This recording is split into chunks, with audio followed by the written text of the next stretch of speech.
my background is I did corporate finance, M&A, predominantly as a lawyer in London, and then went to work in the US and Canada for about 10 years, running a family office, investing across asset classes, oil and gas, defense, a lot of real estate, some kind of interesting tech deals in there too. I came back to Europe about 8 years ago and have been acting as general counsel to technology startups and high net worths in the technology space, predominantly as a deal lead.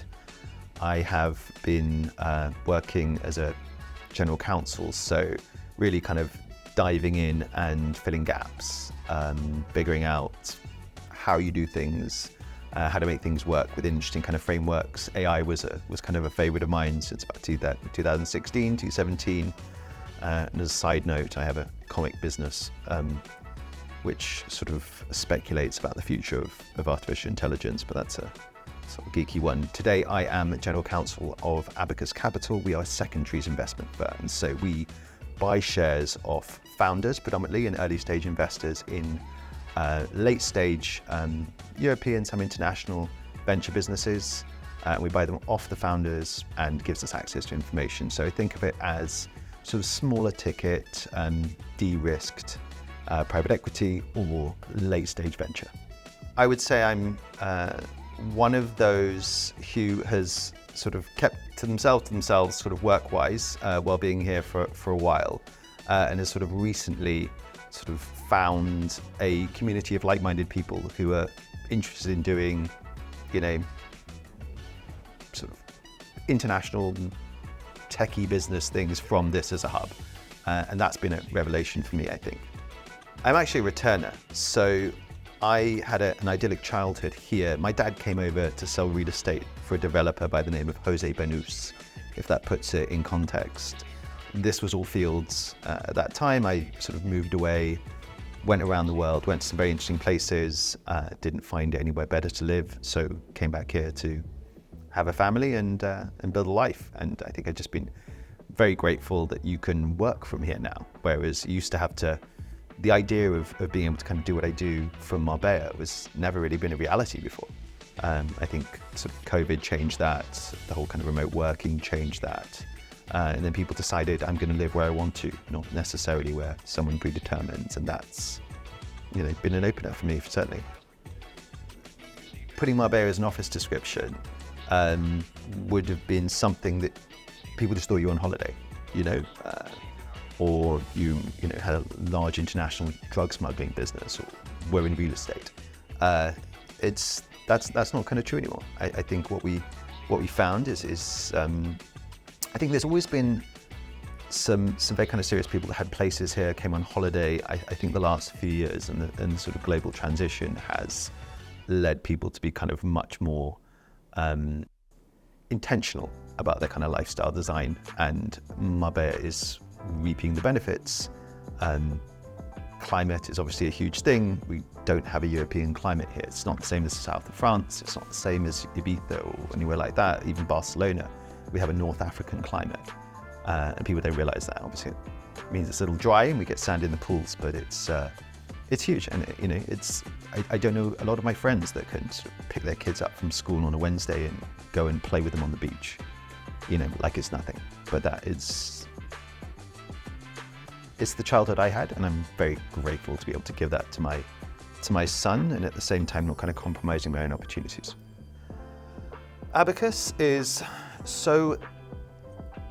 was a few years ago, and as I said, I've been as a sort of a general counsel to a bunch of kind of high net worths and people in the tech space.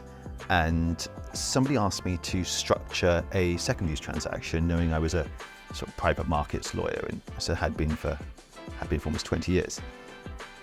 And I was struck by just how, I would say, unsophisticated the space is.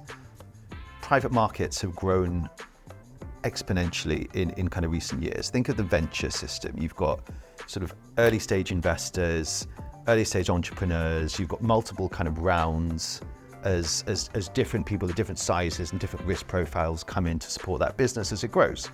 99% of businesses will fail before Series B, which is why we like to invest a little bit later in kind of real businesses rather than stories or ideas. And but as in the current market, there isn't the same exit opportunities. So, IPO market's been relatively closed. You have a dearth of private equity. European private equity is probably missing a digit in growth stage. And so what that does is it creates a whole load of kind of pent up demands for liquidity in the venture market. What we do is we come in and we provide that liquidity to those early stage founders and investors. There's no information on these private companies, so we like to, we'll go and kind of buy off those founders. And it's really important. That described as kind of the flywheel effect in the US and the US kind of venture markets. It's really important for people to be able to have kind of a liquidity option or kind of an exit scenario. Otherwise, you don't want to have your money locked up for that length of period of time. And if you're an individual kind of entrepreneur or investor, how long can you really afford not to have that kind of liquidity event? Some of these people, some of these ladies and gentlemen that we represent or kind of buy shares off, they will, they may have up to kind of 98% of their wealth in kind of a single asset. They may be worth $1 billion on paper, but unable to buy a house and pay for, school fees. So we think we're providing a really kind of important part of the ecosystem. A client had asked me to do a $20 million trade for them on a secondary, very well-known Berlin early stage venture investor. And I went to actually kind of went to go and participate with a platform in the UK. And they are Europe's sort of biggest early stage venture investing platform called Crowdcube, and I met the chap there who was head of secondaries. He then left. I was sort of doing them in an unstructured way, and what was the phrase? I said, "Oh, come work for me," and he said, "No, let's team up and win." And so, yeah, that's a good idea. Let's do that. So yeah, we put that together. We sort of built the team, right team, right place, really. And now we have a bunch of partners. We are syndicating deals on an active basis, and we are raising a fund. So it's going really well. Personally, I'm also spending a bit of time investing in Marbella. So I have been working with another kind of pool member, so I think one of the kind of investors, Bob, to start up an investment club here. I used to run family offices in kind of the US and Canada. I think what we noticed here is that there wasn't really the same need that the pool has been addressing in terms of that need for community. We were sort of noticing something kind of similar in the investment class. So what we're going to do is throw some events, bring in outside capital allocators to come and talk about really what they're doing. It's an educational thing to kind of share knowledge and share the understanding of really how people start to think about being an investor rather than being a capital creator, and do that in a kind of a completely sort of non-commercial, no pitching environment where people can come and learn from their peers. And I'm also working with another one of your members to bring a conference sort of style event to Marbella in May. And this is really about just trying to put us on the map, to get people sort of coming here to do business, meet their peers, etc. So yeah, those are my two, I would call them sort of give back sort of things at the moment. Well, I think the pool has emerged rather quickly as a hub, essentially. You've certainly amongst the sort of Scandinavian tech entrepreneur community, you've definitely got that one cornered. And I think communities are about sort of critical mass and attraction. I had a moment, it was one of the events last year, and I met a lady and we kind of got talking. I was like, what do you do? And she was like, oh, I'm head of product for Dungeons and Dragons. And I was like, wow, that's interesting.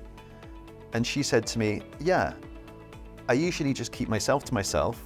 I don't come out much. I just, don't do business here. And then she said, but then I saw this and it made me think, I think I'm going to meet my tribe. I think I'm going to meet my kind of people. And I think that sort of illustrates it. I've heard that story again and again. You guys have created a hub around which community can grow. And I think that's fantastic. I suppose my perspective is interesting because I've often been kind of drawn in very early stage and watched that 0 to 1 either succeed or fail on multiple occasions, but not necessarily been kind of responsible for it, but often being kind of pulled in to fill competence gaps. I'm an observer, so I'll tell you what I observe to be the biggest differentiator at 0 to 1 between success and failure. For me, it's the speed at which whoever's in charge will stop believing their own stories if they're wrong. I think the entrepreneur, his early job is to rally people around an idea. What's important is that that idea is a problem and not a solution. If the entrepreneur rallies around a solution, then they're almost, that's usually a fail, in my observation. If they rally around a problem, then they don't care that it's whatever the best solution to the problem is, they'll find it. Because in truth, and any entrepreneur who's done this and succeeded will tell you, where they kind of get to and where they started are very different. So it's how quickly can they learn? And how quickly can they abandon the assumptions they came in with? Because if they end up stuck with this one idea, that they'll go off a cliff with their flag flying, unfortunately. And what they don't have is an abundance of time.